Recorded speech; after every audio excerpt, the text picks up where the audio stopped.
Una primera consideració davant d'aquesta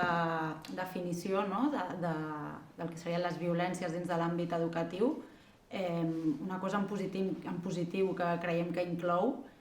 és el tema com d'incloure aspectes que tenen a veure amb la LGTBI-fòbia dins del marc de les violències masclistes. Quan pensem en quin és el marc de les violències masclistes hem de tenir una mirada àmplia en la que també es tinguin en compte violències com és la transfòbia o altres violències per raó de gènere, com l'homofòbia, i veure com aquestes en realitat veuen de la mateixa font, tenen un origen igual, que té a veure amb aquest context desigual. I d'altra banda, tenir en compte que és molt favorable que es nombri el tema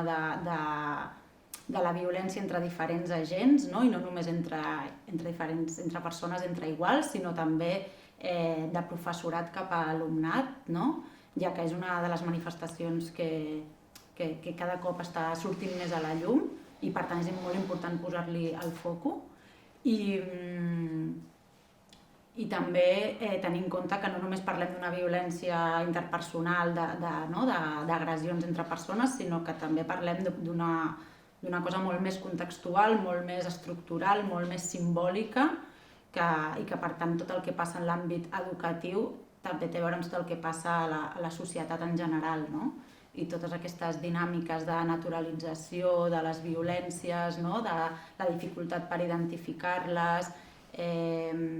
el fet en si de l'amenaça de poder patir violències, totes aquestes dinàmiques ja són en si violències. En l'àmbit educatiu volem destacar un parell d'elements que creiem que estan presents en les violències masclistes. Un element té a veure amb l'adultisme.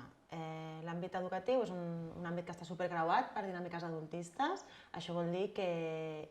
està superclar als espais educatius qui té, diguéssim, el control una mica de la situació, qui posa les normes, qui les rep, qui pren les decisions, qui les acata, a qui se li pregunta l'opinió, a qui no.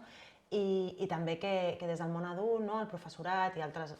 agents adults que estan en l'àmbit educatiu, habitualment tenim aquesta dinàmica de nosaltres ja sabem el que els hi passa als joves, el que els hi passa és això, fem opinions molt fortes també moltes vegades, per exemple, és que els joves són supermasclistes i en realitat això és una visió que a vegades és una mica adultista, perquè al cap i a la fi el món juvenil i els espais educatius es reprodueix el que passa fora. Aleshores,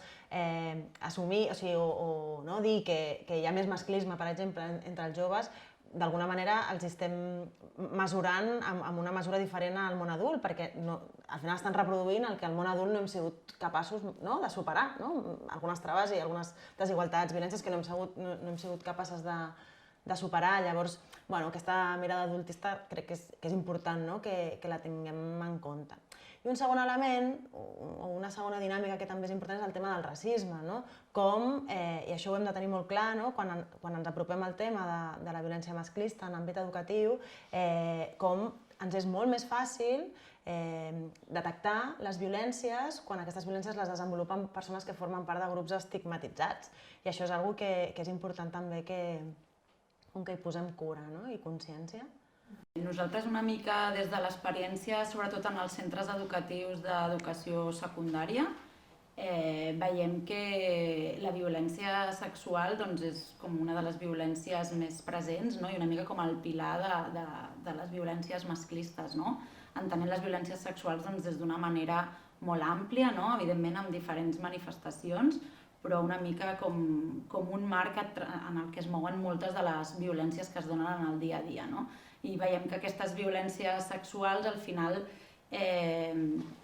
venen molt marcades per una socialització de gènere, un aprenentatge de la sexualitat i de les normes del gènere diferenciat, en el que intrínsecament en aquestes normes hi ha moltes violències ja integrades. Aleshores, quan parlem de violències sexuals no estem parlant únicament d'una violació, sinó que estem parlant de moltes altres coses que es poden donar més en el quotidià, com pot ser la cosificació, tot el tema dels piropos, la relació amb el propi cos, la pressió dels cànons de bellesa, totes aquestes coses també tenen a veure amb alguna molt central que específicament viuen sobretot les noies, que és la penalització de la pròpia sexualitat, del dret al plaer. Un altre tipus de violència que és superhabitual en l'àmbit educatiu té a veure amb l'assetjament escolar. L'assetjament l'entenem com una violència que no l'hem d'entendre, com dèiem abans, com una qüestió interpersonal, sinó és un problema que és grupal i és una violència que té un sentit i una lògica grupal. No existiria assetjament si no hi hagués un grup darrere que està observant i silenciant el que està passant. Hi ha sabem que succeeix malauradament molt assetjament LGTBI-fòbic, molt assetjament heterosexista, que també li podem dir, i que té un contingut assetjament contra persones que trenquen, diguéssim, les normes o el que s'espera a nivell de gènere, sexualitat, etc. Jo crec que quan ens preguntem què podem fer o què hem de fer des dels centres educatius, posar molt el focus en la prevenció considerem que és clau, per no anar com apagant focs o per no actuar quan de cop esclata un cas.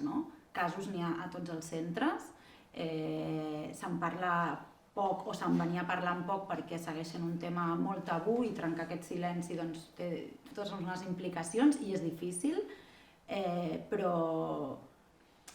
hem de partir de la base que aquestes violències estan presents. Aleshores, la prevenció, pensant-ho des d'una mirada integral en tota la comunitat educativa, no només en l'alumnat, sinó el professorat, les famílies, posar recursos específics per cada agent educatiu i entenent aquesta prevenció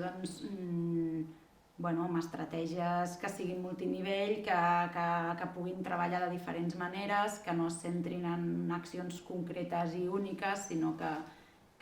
puguin tenir un abordatge de continuïtat, adaptat a cada context, i anar fent un treball de fons. La idea és anar més enllà de la lògica del càstig, de la lògica punitiva, que en un context educatiu és una lògica que es queda molt curta, perquè sabem que a través del càstig el càstig moltes vegades no és transformador, i el que volem és arribar a transformar les arrels de les violències. Nosaltres el que proposem és començar a treballar a través de lògiques més restauratives. Què vol dir això?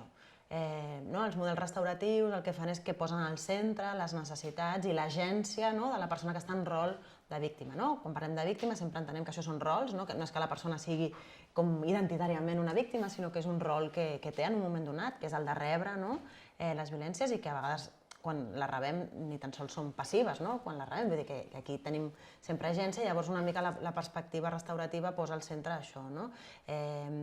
les necessitats i l'agència de la persona o les persones que estan en rol de rebre la violència. És una perspectiva que també treballa des del punt de vista de treballar amb la persona que està en el rol d'agredir, sempre partint de la base i de la creença que és possible una transformació i que és possible que aquesta persona es mogui també de lloc i es pugui responsabilitzar d'això que està succeint. I alhora també s'inclou una mirada grupal. És superimportant que quan abordem casos concrets de violència anem més enllà del tema interpersonal entre les persones implicades, diguéssim, directament, en el rol de víctima, el rol d'agressor, i intentem abordar-ho també grupalment perquè, com dèiem, la violència succeeix perquè hi ha un context que la permet també. Llavors, a nivell més sistèmic és important poder processar la violència que estigui succeint i poder arribar així a algun moment que sigui més reparador per la persona que ha patit. Quan pensem en recomanacions en l'àmbit educatiu, doncs no existeix el manual perfecte i ideal per tothom i màgic, però sí que hi ha coses que creiem que són claus, que a vegades semblen molt senzilles, però són feines com permanent que totes hem d'anar fent. I d'una banda seria aquesta revisió personal, en clau de privilegis, de quin lloc ocupem també com a membres d'aquesta comunitat educativa, i aquí tornar a ressaltar aquesta mirada antiadultista, aquesta mirada antiracista, veure com totes aquestes creences també estan operant en nosaltres. No abordem el tema de les violències masclistes com si el tema no anés amb nosaltres, sinó que aquest tema també ve amb nosaltres i nosaltres també tenim un bagatge. Llavors, posar molta consciència en això és com una primera clau, i després crec que hi ha coses més concretes, que és que es necessiten protocols que siguin protocols clars, que siguin protocols amb una certa flexibilitat, no? per poder veure en cada cas quines necessitats s'han de cobrir i que hi hagi aquests recursos perquè el professorat davant de certes situacions sàpiga doncs, on acudir, quins són els passos, no? Quin acompanyament tindrà,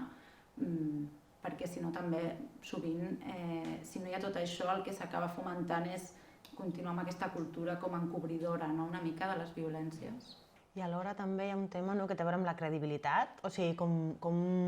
ens hem de comprometre, no?, com a món educatiu, no?, a nivell d'espais educatius, amb donar credibilitat amb les persones, no?, amb les noies en concret que decideixen denunciar o posar sobre la taula, no?, que estan vivint una sèrie de violències. O sigui, fa falta que donem credibilitat, ja que només fent això ja estem, diguéssim, subvertint molt la lògica aquesta del silenci, la lògica aquesta de l'encobriment, no?, que comentava la Marta, que és superconstant. Altres eines, o sigui, és superinteressant fer feina d'identificació, no? És molt important donar eines perquè puguem identificar les violències. En aquest sentit, a vegades, tenir espais no mixtes en un moment donat a nivell educatiu pot ser molt útil. No sé, no? Hi ha diferents altres estratègies. I després crec que hi ha com altres estratègies, no?, que en els últims temps s'han donat a conèixer, com campanyes específiques de denúncia de les violències, que van més enllà de la denúncia legal, sinó que és una cosa més de denúncia a l'intern del centre, no? Quan han passat casos de que de tota la vida s'ha sapigut que hi ha un professor o alguns professors que han abusat d'alumnes i no s'ha pogut fer res al respecte, no? Aleshores, campanyes com les de Tu què t'ha fet, no? Que es va començar a iniciar a partir d'un institut de Catalunya, però que després ha fet també una mica d'efecte contagi a altres instituts que també estava passant això, i són campanyes doncs, molt directes i molt en aquesta línia, no? De dir fins aquí, no? Que això no pot seguir passant i generar espais perquè sigui possible poder fer aquest tipus de denúncies, no? I per tant després veure quines mesures i quins protocols s'han d'aplicar.